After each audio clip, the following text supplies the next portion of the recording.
Hey there, YouTube. Seems like everyone's talking about tariffs and China and how that's going to impact our lives. And so during all of it, I decided I really want a mini skid steer. Well, if you do any searches on YouTube, you will find a lot of options on mini skid steers. What really caught my attention was one Saturday morning having coffee.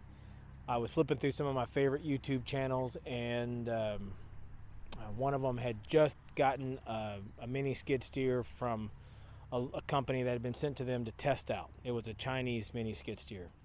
And I watched that video and thought, oh, look at that. And so it was interesting because it had a Kubota engine in it. It seemed to have some pretty good lift capacity, had a good looking build, had some nice elements to it. And I thought, well, let's research that and find more about those. And so as I continued to look and find more and more videos on Chinese mini skid steers, the biggest one I saw that kept coming up was Tariffs and the V1000. There are several YouTube channels out there where they have ordered their V1000 directly from China, imported it, got just an entire crate of attachments to go with it. Really awesome stuff, but I didn't know if I'd be able to do that. So I started talking to them, and right about that time, the tariffs really were imposed, and then they went up even more expensive, 145%. And it was going to be absolutely impossible. The machine I was going to be able to get imported was a V1000, color of my choice, with the Kubota 902 engine, I believe is what it had in it. And then a plethora of attachments to come with it. It's going to run me about $21,000 to my door, DDP. And so I thought, man, that's a great deal. The machine was going to be about 12, and then all the attachments. I was really excited about that. But by the time you have the tariffs tacked onto it, it's going to be about $35,000 all in, and that was not doable for me. So I started looking around, and I'm in Oklahoma, and there were several Oklahoma YouTube channels that all have these mini skids. And I started kind of checking them out, watching their videos, seeing what's happening. And then I saw one of the YouTube channels actually had gone to Muskogee, Oklahoma, to the Kymron dealership, and was showing off kind of their mini excavators that they sold. So I went to the Kymron website, and they had several different mini skid steer options. They had some gas options that were smaller, weren't really much of an interest to me, but they did have 3 diesel models. They had an XTL36, which I no longer see on their website, and then they had the XTL30 and the XTL30-2. The XTL30-2 looks, I believe it's probably, if not made by Tariffs and imported by Kymron, it is made by a second or third tier manufacturer that has all the same parts and puts it together. I don't know, right? I don't understand how that works. But nevertheless, the body style's the same. The under hood layout's the same. The sales information on the components is the same as you will hear when people talk about their V1000. So I had both units side by side, the XTL30, the XTL30-2. I was able to look at both units, raise the hoods. The gentleman I worked with didn't pressure me at all. He just let me, take my time, fired up both units, allowed me to drive around their shop. You don't really get to understand much. You don't really know what you're expecting, and I didn't have anything to compare it against. My neighbor, who's an arborist, has a skid steer SK1050 or 1550, I guess. And, I've never driven that. I've rented Bobcat full-size skid steers. I've rented Kubotas, mini excavators, but I've never been on one of these before. So I didn't know what to compare it against. I didn't know what I was looking at, other than the fact I was looking for a Kubota engine. I was looking for some name brands that I could research and find. And so that's what I found on both the 30-2 and the XTL30. I ended up going with this unit for a couple of very specific reasons. Number one, when you raise the little cover here to get into the engine, the bottom flips up, but you can take these bolts off and get straight in, and it's very easy to access. There are some videos on YouTube of people doing work on their Direct V1000 where the way that's packaged together is pretty compact. They shove a lot of stuff into that engine compartment. The auxiliary or the hydraulic fluids in the very front of the machine, that definitely has an impact. There's a battery over top, and this one just doesn't have it. We'll get in and I'll kind of walk you all through what that looks like on the inside. But nevertheless, this one had a much more open engine bay, and so I said, okay, that's going to be easier for me to work on. Also, this one has Kubota D1105. Same horsepower rating as the D902. The difference is it has more displacement, so therefore it generates more torque at the same RPM. And that was important to me. I wanted the torque, the most torque I could get. And Kubota makes a whole series of 25 horsepower motors, and the main difference between them are displacement. So they're all 3-cylinder. They make the 902, they make the 1105. I think there's a 1505. There's several different models. And the difference is the amount of torque, right? So the biggest engine I could find was this one. So I ended up buying it locally. I bought it at the Muskogee offices for Kymron, which are, I think, K&R equipment. And the process was okay. It didn't leave me there with kind of the best feeling. I was a little bit skeptical. I'm very skeptical anyway. I originally made this video, I guess back around the beginning of April, whenever I got the machine. It's now the middle of May. But I lost all this footage, so I'm having to refilm anyway. But I was a little skeptical of the machine. I got it home, ran it for a weekend. I have some video I'm going to put up of the first using of the machine, what it was like, what my experience was, getting used to the controls, the pilot controls. The drive is real smooth, right? I mean, you have really good pilot controls for driving forward and reverse.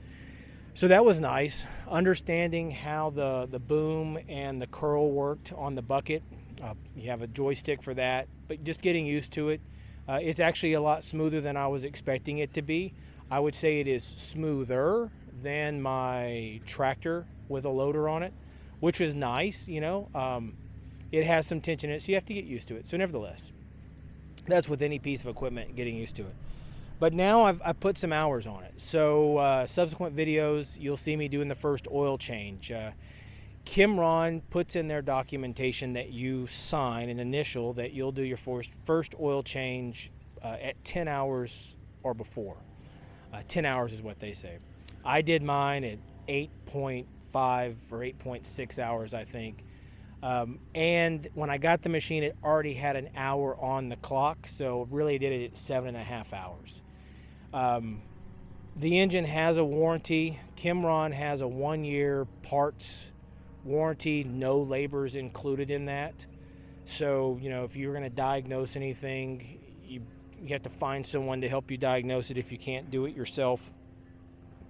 So, you know, it's one of those where I didn't really process all that at the time of buying the machine. When I see some of the YouTubers that have bought V1000s, and they just reach out to their contact in China and say, hey, you know, here's some video of what's going on. This isn't really working right. I don't think it's like it should. They go, yep, you're right, it's not. Here's 2 drive motors, or here's a control valve, or here's a auxiliary pump, or whatever, right? They just ship them all the parts, and they have to put it on themselves. That's really nice. I don't know. I haven't had any problems with this machine, I'm happy to say. It's met all my expectations, so that's really good.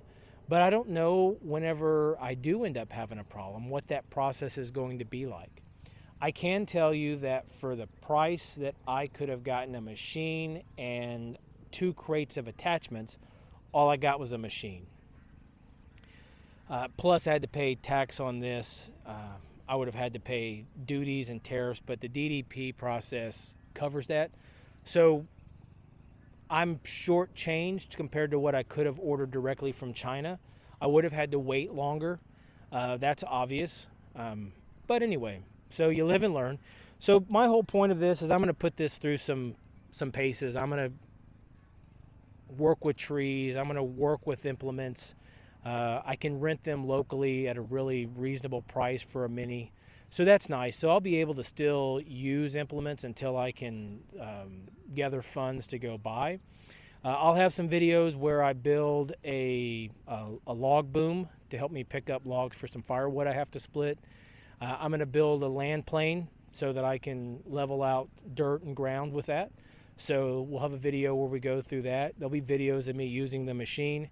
And then we'll do videos where we kind of walk through and I show you all the parts. I show you the name brands. I show you where you can go find the information on the websites. Because that's a big thing about parts and maintenance and support. These machines are basically a motor, some hydraulic pumps, and hoses. So that's the good thing. The benefit of the Chinese machines, I would say, over the Case or the MT100 from Bobcat or the SCL1000 from Kubota, there are zero electronics in this unit. You have a very small fuse box.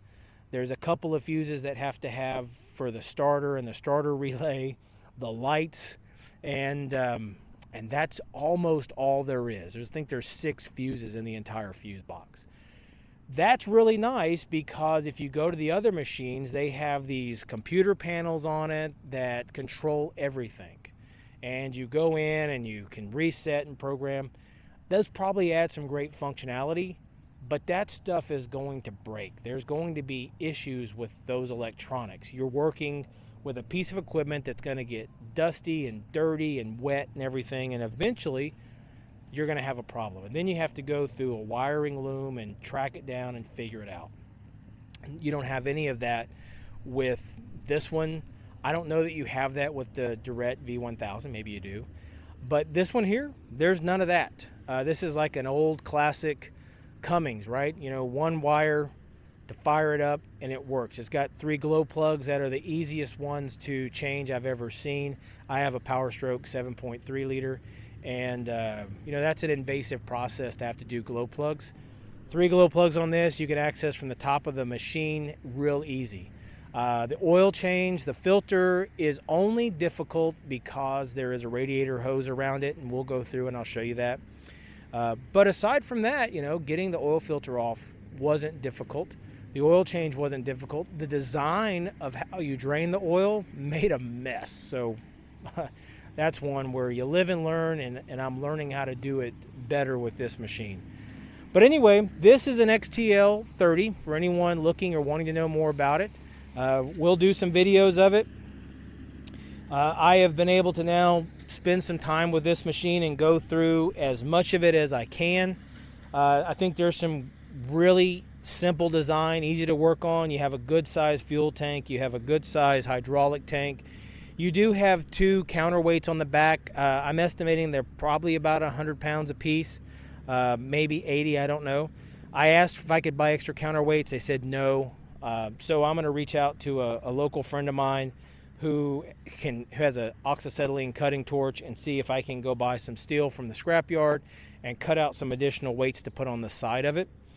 The tracks, you can find the number on the track, so if you're going to have to replace tracks, you can do that. The bogie wheels here, from best I can find, have sealed bearings in them. There are no grease zerks.